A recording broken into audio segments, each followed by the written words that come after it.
Now the clutch springs and the clutch plate, all are new pieces.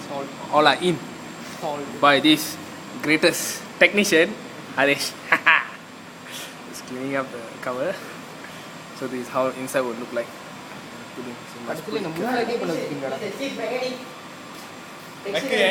Technician and electric.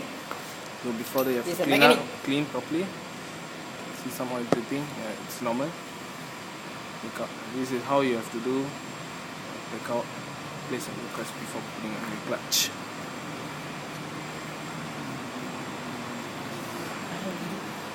This piece I was mentioning about this piece, you have to place it properly because it's now moved down. You have to place it straight in order to engage, so that this piece will engage this piece.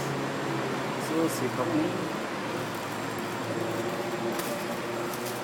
So after this, once I'm fixed, put engine oil, everything, start. Okay.